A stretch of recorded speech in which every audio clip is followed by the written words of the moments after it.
The wetland's been a relatively new concept to myself and also us on the farm. Dad's always said to me that he wanted to return the property to the next generation better than how it was originally. The generation prior to Dad, that was having more intensive agriculture, more channels, more check banks, more irrigation. During Dad's generation, we've started to understand the need for some balance in the environment. Now Dad's passing it on to me with much more of a focus on balance and regenerative farming. Part of that is the wetlands. So we were lucky enough to have a location through the property that wasn't loved in the past. It was an area that was effectively a runoff/swamp area. We called it the swamp.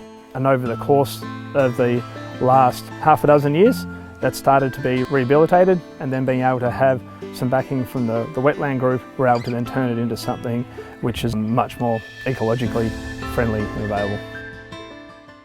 My name is John Toll. The family's basically been here nigh on 100 years.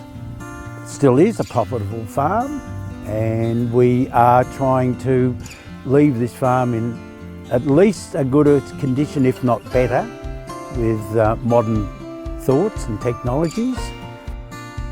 What we have achieved here now is to try and farm less intensively, using the natural attributes of the land. Not all farms have the opportunity because they don't all have a natural depression that runs through their place as a catchment. Some farmers are a bit interested now in creating areas, you know, even if they've got to excavate it a slightly larger area, fence it off and, you know, add a few plants, and then the native animals come back naturally. From ants to lizards to even the big birds and the little birds, they all start to think, oh, this is not a bad spot to live either.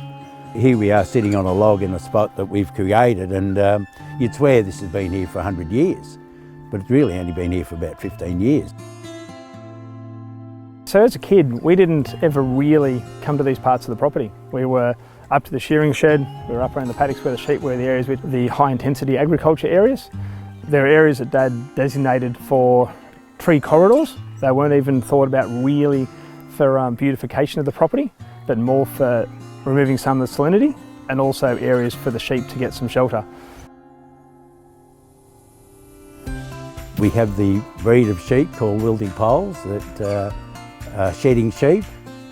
They don't need to have pure pastures. They're quite happy to live on native grasses. They can even live where there's barley grass and trefoils and berry plants that otherwise don't stick to wool.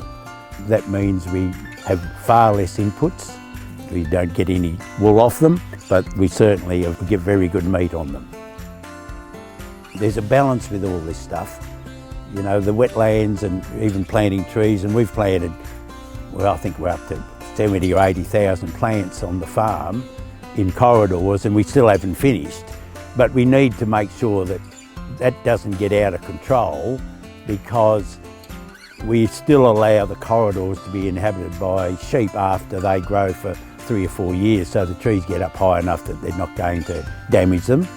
So each year we keep planting to join up this wetland that winds its way through the middle of our property to corridors that move out from them. The areas which are the wetland areas, we would run the livestock in and out in a controlled fashion, so we end up then effectively using the sheep as weed control in that particular part of the property. So no detrimental effects. We would have more feed, so more productive areas in through the wetland part of the farm now as well. And we can look after this land in a better fashion now, and we're able to just maintain that very well by bringing the sheep in just at the appropriate times.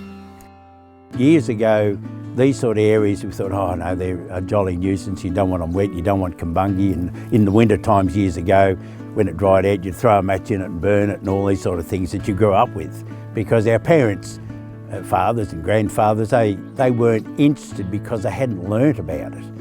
They were looking at the land thinking, well, we need all that extra meterage to grow food on, grow grass and grow crop on to make a living off. You know, the clearing of Australian land and still clearing around the world, it's just wrong, because you can't keep doing that for all sorts of reasons.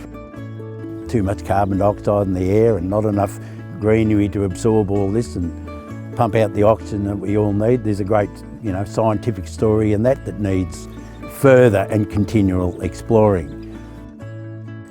It's something that I think we all need to try and have on our landscape. As a kid, didn't spend any time in this area at all. So the areas that I would have spent time in were the areas where we were planting out new areas of the property with trees rather than what we're sitting in now. So the particular area which has got the old growth box forest and trees, and then where the depression was, where the water would have been originally, wasn't a focus to us at all. So areas through what we call the swamp were effectively motorbike tracks. So to go from what we saw as a dusty motorbike track into something which is now a green wetland is a massive, difference in perception.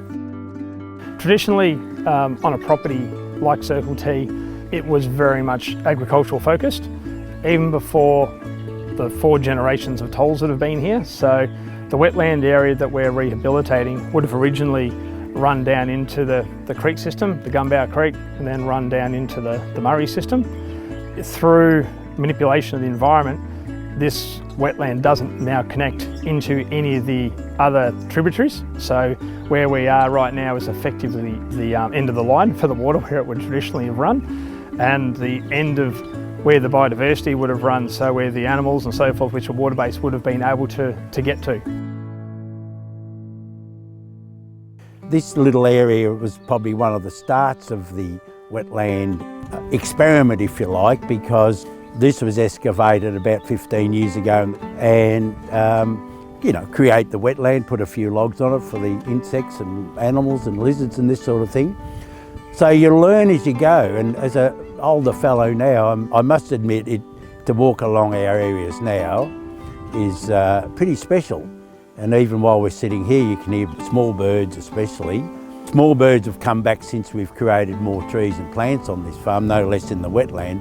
Even here where Kumbungi has invaded the water area, while we're concerned about it, there are birds who nest in this area. I'm amazed how you can get quite absorbed in this thing, even though we have to be very careful that we still continue to grow food. That's our job as farmers. Yeah, it's been fantastic with the Wetland Working Group. For both Dad being the previous generation and my generation, haven't done any study into that area, so the information has been invaluable of what we should do. So the interaction with the members of the group coming on site, doing analysis, providing recommendations has been fantastic. From that side we're learning a lot, and we can see that it's the wetland is flourishing because of it. They're enthusiastic, and the contribution of the bit of extra water to put in, that's been sensational too. We can't commend them too highly for their assistance and encouragement to do this. I think it's terrific. You're only here for a snap of the fingers in time, and you have a bit of contribution. It's a bit of land that we had the privilege to be able to continue farming because we wanted to be farmers. And we're right behind it. We're making every effort to make the wetland as natural as it possibly can be, so aligned to the natural processes here, and ensure that we're making it as a bit of a safe haven for native species as much as we possibly can, so that we can have some of those species continue to live in those areas. We're trying to then bring it back to how it might have been from an animal species perspective and how they could then migrate through the wetland system. That's really, really big for us. As I said, as a family unit, the previous generation, like Mum and Dad and my uncle, and what they'd sort of achieved out here on the property, and now myself and my wife and kids, what we can then do to make sure we bring this into the next generation and improve it is invaluable. And be able to tie that together with the professional organisations like the Wetland Group is invaluable as well. So the partnerships that we're seeing with the external parties really helps us to, I suppose, take this type of concept into the future.